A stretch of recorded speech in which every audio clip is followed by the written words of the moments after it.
Eu nunca contei ao meu namorado que eu ganho R$ 89 mil por mês. Durante 2 anos inteiros, ele me viu andando de ônibus, almoçando em restaurante popular e morando num apartamento simples no subúrbio. Ele não tinha a menor ideia de que eu era dona de um negócio online que faturava mais de 1 milhão por ano. 2 anos, 730 dias, escondendo a minha verdadeira vida dele. E eu tinha um motivo muito forte para isso. Antes dele, eu namorei 3 homens que só ficaram comigo por causa do meu dinheiro. O primeiro pediu emprestado 50 mil e nunca devolveu. O segundo queria que eu bancasse o estilo de vida luxuoso dele. Ele achava que eu era banco. E o terceiro foi o pior de todos. Ele tentou me convencer a colocar o nome dele como sócio na minha empresa. Disse que era prova de amor e confiança. Quando eu recusei, ele sumiu em menos de 1 semana. Simplesmente desapareceu.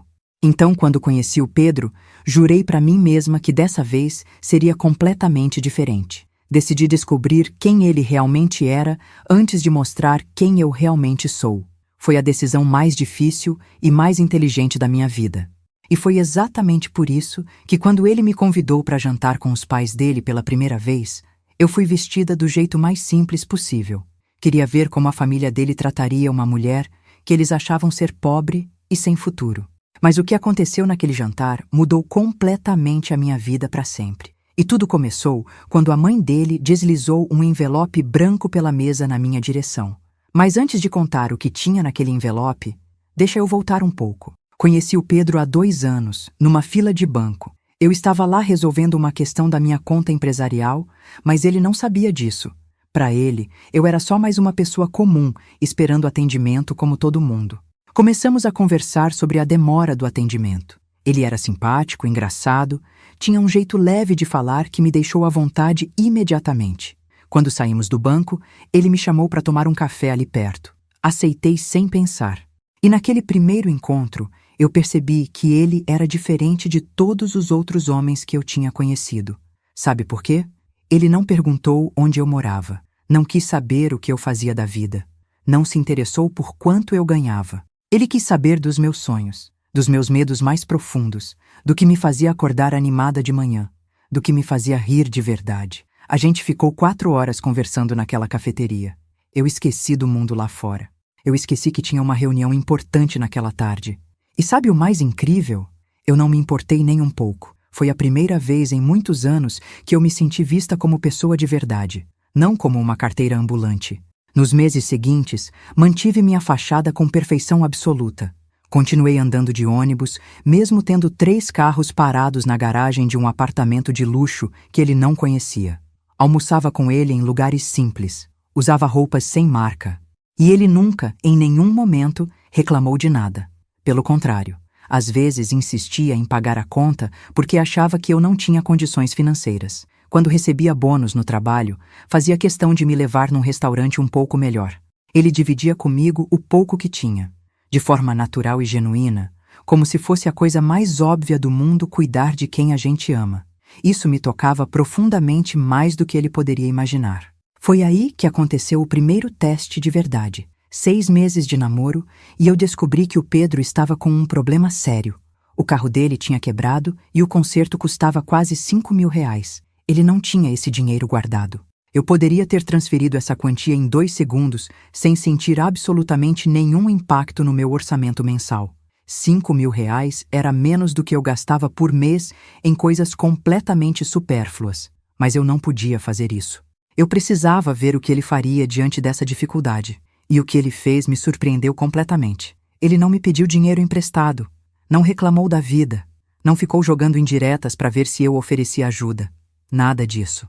Ele simplesmente acordou mais cedo todos os dias durante um mês inteiro para pegar 2 ônibus diferentes e chegar no trabalho no horário.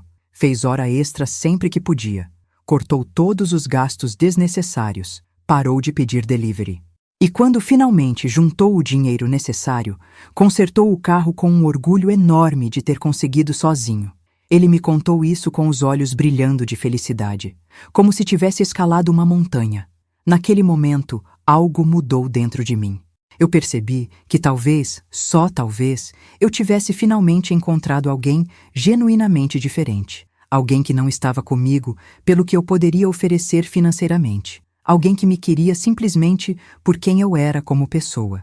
Mas ainda tinha uma coisa que me preocupava muito: a família dele.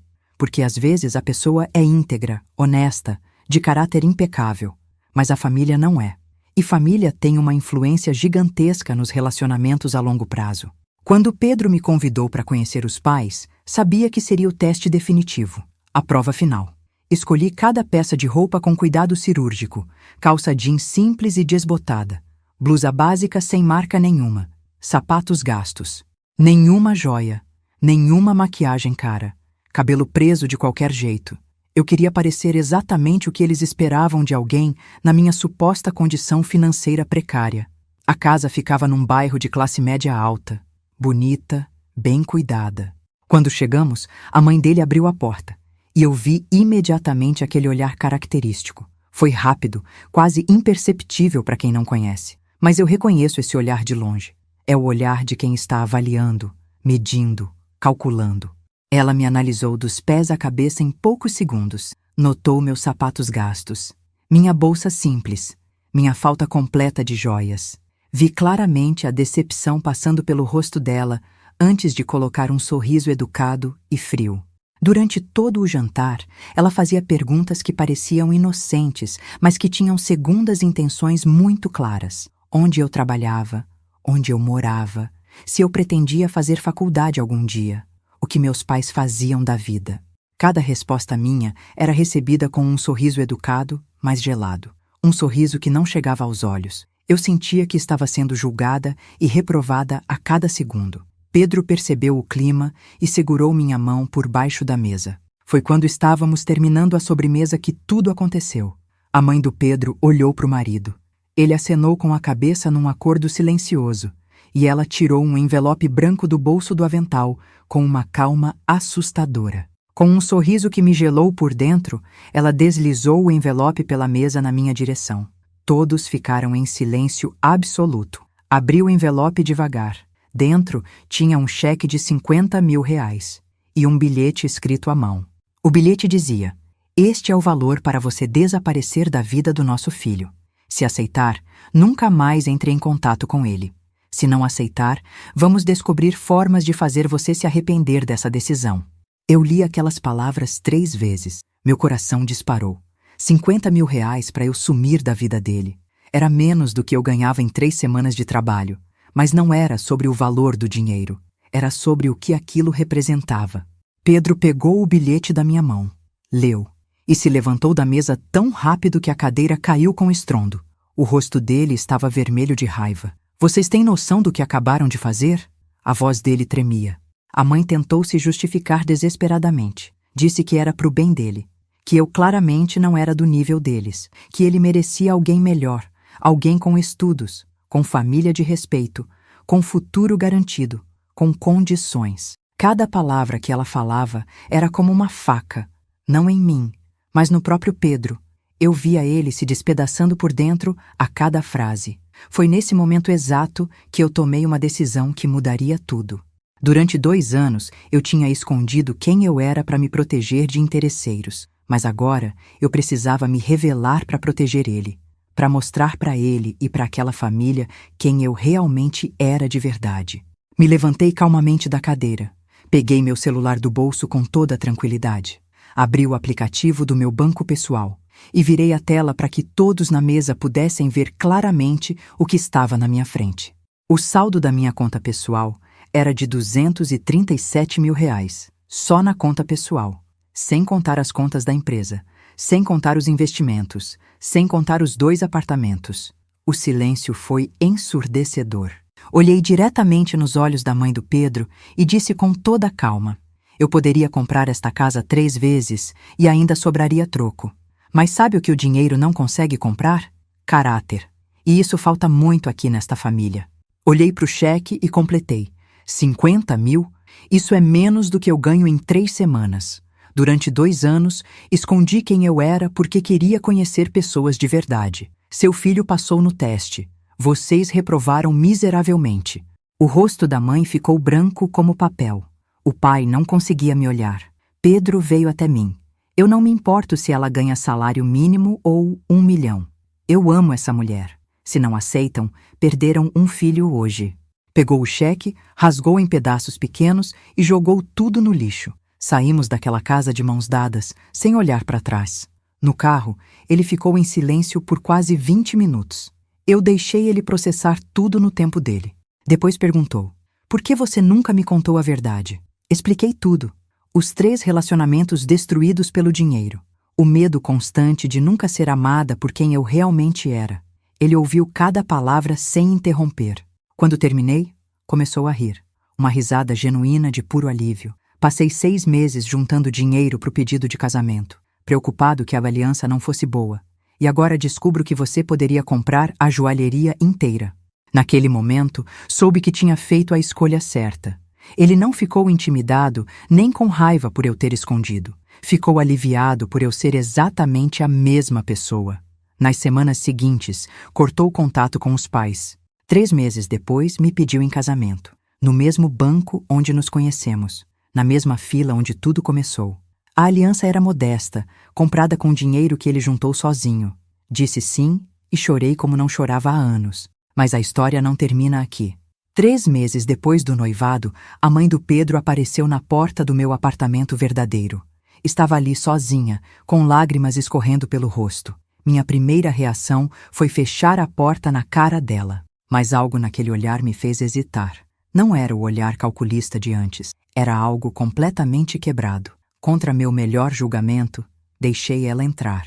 Ela contou algo que eu jamais esperaria ouvir. Quando ela era jovem, também tinha sido muito pobre.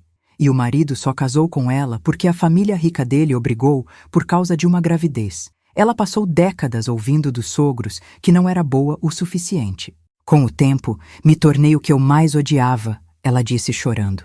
Comecei a julgar os outros da mesma forma cruel que eu tinha sido julgada. Queria proteger meu filho, mas acabei fazendo exatamente o contrário do que devia. Eu ouvi em silêncio respeitoso. Não era justificativa, era explicação. De como feridas antigas mal curadas podem nos transformar nos mesmos monstros que um dia juramos nunca ser. Quando ela terminou, não tinha mais raiva em mim. Perdoar não é esquecer, eu disse finalmente. A decisão de ter você na nossa vida é principalmente do Pedro. Você machucou ele de forma que vai demorar para sarar. Mas se quer mudar de verdade, converse com ele primeiro.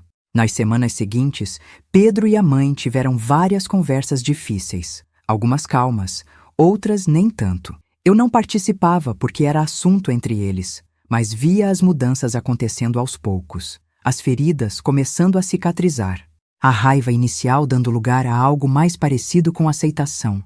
Não era um perdão completo ainda, mas era um começo importante. E às vezes um começo é tudo que a gente precisa para reconstruir o que foi destruído. No dia do nosso casamento, a mãe do Pedro estava presente na cerimônia. Não no lugar de honra reservado para a família, mas presente, no fundo da igreja, chorando em silêncio enquanto assistia o filho casar com a mulher que tentou expulsar. Quando saímos da igreja, ela veio até mim devagar e hesitante, olhou nos meus olhos e disse só 2 palavras simples: muito obrigada. E eu entendi todo o peso imenso daquilo. Obrigada por dar uma segunda chance que ela não merecia. Hoje, 4 anos depois de tudo isso, posso dizer com certeza absoluta que valeu a pena cada momento difícil. Pedro e eu temos uma vida linda e feliz juntos. Construímos algo bonito e verdadeiro do zero. Ele ainda trabalha no mesmo emprego porque faz questão de manter independência financeira própria. O dinheiro é nosso como casal, mas ele nunca pediu nada. Nunca esperou nada. Nunca tentou se aproveitar. Continua a mesma pessoa íntegra. A relação dele com a mãe ainda é complicada e cheia de altos e baixos. Não é perfeita. Não é aquela relação de comercial de margarina. Mas é real e está evoluindo. Ela vem jantar aqui às vezes. Tenta ser melhor a cada dia. E a gente deixa ela tentar. Porque mudança de verdade não acontece da noite para o dia. Leva tempo. Exige paciência. E às vezes dar espaço para alguém se transformar é a coisa mais difícil e mais bonita que podemos fazer. Se você está escondendo quem você é por medo de ser usado, eu te entendo profundamente. Esse medo é completamente válido. O mundo está cheio de pessoas interesseiras que só querem o que você pode oferecer materialmente. Mas o mundo também está cheio de pessoas como o Pedro. Pessoas que vão te amar de verdade por quem você é, não pelo que você tem na conta, não pelo que pode oferecer, por você, simplesmente você. A diferença é que você precisa dar tempo para o relacionamento, criar situações para testar o caráter, observar atentamente como a pessoa age quando acha que você não tem absolutamente nada para oferecer. É aí que a verdade aparece. Quando não tem nada material a ganhar, quando não tem interesse financeiro em jogo, quando é só sobre você como ser humano. É nesse momento que você descobre se aquela pessoa realmente vale a pena, se merece conhecer sua verdade. E sobre aquele cheque de 50 mil reais, às vezes eu lembro dele e começo a rir sozinha. 50 mil para comprar minha dignidade, meu amor, minha história. Não existe dinheiro no mundo que pague isso. Mas sabe o que me dá mais satisfação? A pessoa que escreveu aquele cheque está sentada na minha sala de jantar agora, tomando café tranquilamente, conversando com a mesma nora que um dia ela tentou expulsar com dinheiro. Isso é crescimento real. Isso é redenção verdadeira.